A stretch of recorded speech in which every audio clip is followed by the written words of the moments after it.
So Rose here, and I'm going to talk today about roses. And somebody asked me about roses and said, yeah, I was talking about roses a lot, and then linked that with the chalice. So I'm talking about my journey with the rose. Me personally, back when the internet first came out is when the rose came into my life. Other than like having two grandmothers that grew roses like crazy. And but when the internet came out and picking a handle for the internet, my husband at the time named me Cajun Rose and said that I was a rose because I was sweet as could be unless you pissed me off, and then you better watch out for my thorns. And Cajun because I'm from Louisiana originally. And so went on with Rose that way, but only online. Nobody in my personal life called me Rose. In my personal life, was called Mammy or Mom, and at work, my Melia, and by my parents, Melia, which is my birth name. It means calm waters, and it's Hawaiian. Which, you know, I'm speaking to you from here. And those were my names. I don't appreciate being called anything but Rose or Miss Frizzle, Auntie, Mammy, or Sister, Cuzzy is acceptable. But I really appreciate when we have a personal connection and we decide between ourselves together what we are to each other. I think it's kind of intrusive. I find many try to be mom, and I don't be one of those, or try to use me as mom, and I don't want to be one of those. So, Mammy, Miss Frizzle, those are cool, but Rose is just, it's cool. Just let me be Rose, and if you're want to, you can be a Rose too, because I'm just the Cajun variety. And so this is where the other Rose starts coming in. So when I wound up on my journey, and I took off, I was in Louisiana, and I found a lost dog tag. It was a heck of a day. I'd been following Jesus, and there was a sign on the side of the road that said, "Enough is enough, stand up for Jesus." And I knew I was supposed to take a picture of it. And when I pulled up to the sign, it said Park Lane. And so I parked, and I was picking up cans to recycle for paying for my gas. And that was one of the things I was doing. And so I went and I was picking up the cans on the side of the road, and I picked up one, and there was a crystal under it. There's not really crystals in Louisiana, but there was a crystal under it, and my hand's getting tired. I've got to have it plugged in, but I wanted to make this video. And so I picked up the second one. There was a crystal under it, and then the third one, it was this lost dog tag, and it had turned into rainbow colors, and rainbow was about to become, had entered my life in one way before, and was also like a sign for me. Rainbows are very much a sign for me. And so I took it, and I knew that I was done, just kind of the feeling knew I was done, and so I went back to the truck, and I sat in my truck, and I rubbed off the back of it and said, "I am Rose." And I was like, whoa. But I went on. I thought I was going to meet up with my sister. Still haven't. But I thought I was going to go see her up there. It was outside of Alexandria. And I went to her house, but she was delayed, and so I got bored. And so I wiped off the other side of it, and it said, "I am lost, please call my mama." And so I did. I dialed the number, and I talked to the lady, and it was kind of a strange conversation, but in the end, she sent her husband to meet me to pick up the lost dog tag. And so I went down the road, and my truck looked like the Beverly Hillbillies, and so I I went and met him. And in Louisiana, we call a trader a Traiteuse, and he was Cajun, and so we were able to talk in that language. And I told him I wasn't sure why I was there, but I was a Traiteuse, and he said, "I know why you're here," and he started crying. And he said that not 20 minutes before, when I called his wife, he was on the phone with his son, and his son had said he was diagnosed with stage 4 cancer, and the doctors had said there's nothing that they could do. And that I was there as a sign to him. And I had some natural medicines. I had some colloidal silver. I'm going to pause this for a minute until this goes through.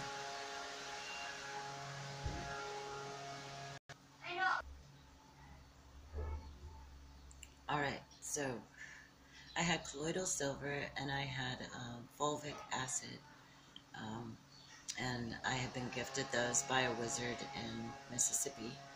That's a whole other story. And so I gave those to him, and we prayed together and cried together, praised together, and a Traiteuse heals with the power of prayer and plants. I also use touch, but that's expanded. But that's the understanding that they have very strongly still within the Cajun culture. And so in Louisiana, my work takes on like a whole other level that is so magical.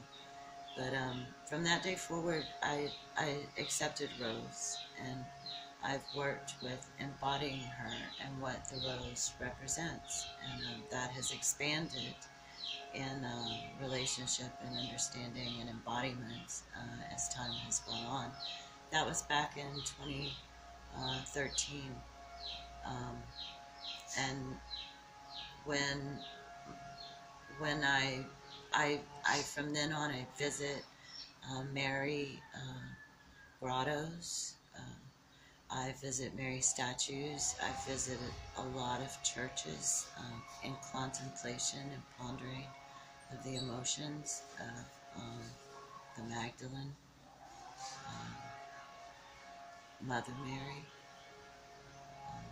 Sister Mary, Auntie Mary, all of those different footsteps of the woman that surrounded my beloved,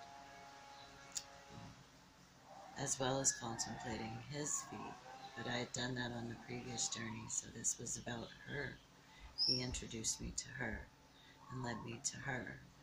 And that's when I also got Tom Kenyon's book, the Magdalen Manuscript, and that had a very strong impact on me.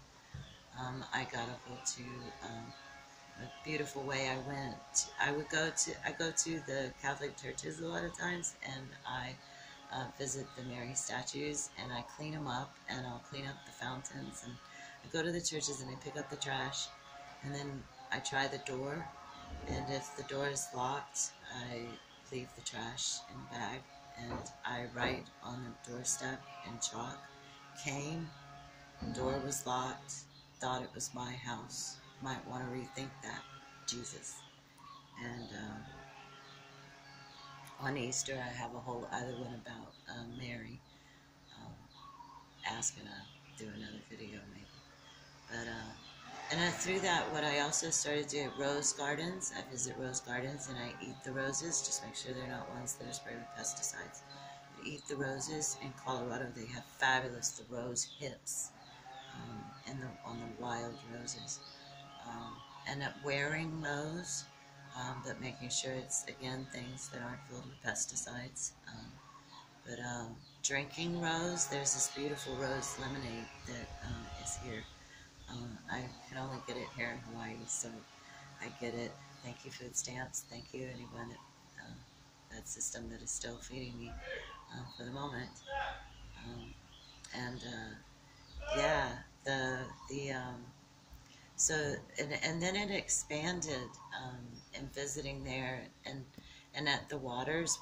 Mary is very much about the waters. She was at the well when Yeshua met her, and so the waters become a big part of that. And as I've worked with the rose and finding the threads of the rose in all of the storylines, the divine feminine in all of her different forms, it's expanded from just Mary to Isis, to Anana, to She Who Is Never Not Broken, to, let's see, one of my favorites I'm working with right now. What should let me tell you her name? Lalita. Lalita.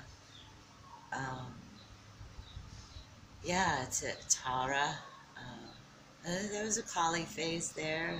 Be very careful with that Kali. There are much more balanced aspects to that. The Greeks. You can go through all of these different archetypically things to balance out those polarities and resolve those polarities within there, and then find the pieces that you want to bring forward into this new blueprint that's coming through of the rose. You know, my grandmother created new roses, and one of these days, it's a secret, like, dream of mine. I've not told anybody. I want to have a rose garden, and I want to create a Cajun Rose. There is a song on YouTube. It's Cajun Rose. It's come out since, and it's pretty cool to have that. It feels like it was written about me, for me, in some way. And that's what the rose becomes. Like, she's all around you to touch you all the time. That's what cannabis is for me. Mary Jane. And that's what I'm smoking today. Mary Jane is an aspect of that feminine, and the rose. And so there is a contract breaking and activation for the Sisterhood of the Rose that I offer. I also offer it to the brothers that are thorns. Is the way that I experience this being Rose is roadie, and an angel on the highway, and just being the embodiment of her here on the planet, her eyes, her ears, her voice, her love, her hugs. I'm a hug therapist that specializes in struggle snuggles. Absolutely love hugging people, and that rose is like this big mammy, this big black grandma energy that just loves, and some people flash into that when I'm hugging them, and I love that moment. It usually flashes us to New Orleans dancing in Congo Square, and that's my black girl magic that has definitely been bestowed upon me. DJ Tracy and Misty Ruffin, Flurry, my two sisters, have bestowed upon me black girl magic, and the Kuru that declared me a black soul, and bestowed that. I don't claim things unless they're bestowed upon me. And, but those are aspects. They're aspects of the rose. That's the divine feminine, and we all have that in us. She can show up to us in the outside that way, and it's my way of working with the rose. Studying about all her different incarnations. Tiamat is my current, but that is stepping into my dragon, but the dragon is wrapped around the rose. So either way. But yeah, that's Tiamat is the root, and I highly recommend Lily Rose Day's video about that, and I'll tag it in the comments about Tiamat and this like, thread. And she's the mother of mysteries. And so that's what's so great about it. There's so many stories, and there's so much mystery and a bit of intrigue. When you start digging through the stories, and even inside of you, you know, it begins to bring up memories of lifetimes. And there are collective memories as far as I'm concerned. I have no desire to be the rose. I'm just one of the roses. I think I'm definitely a climbing variety. I'm purple, green, and gold because those are the bodyguard colors for my Cajun variety. And I'm a rainbow rose.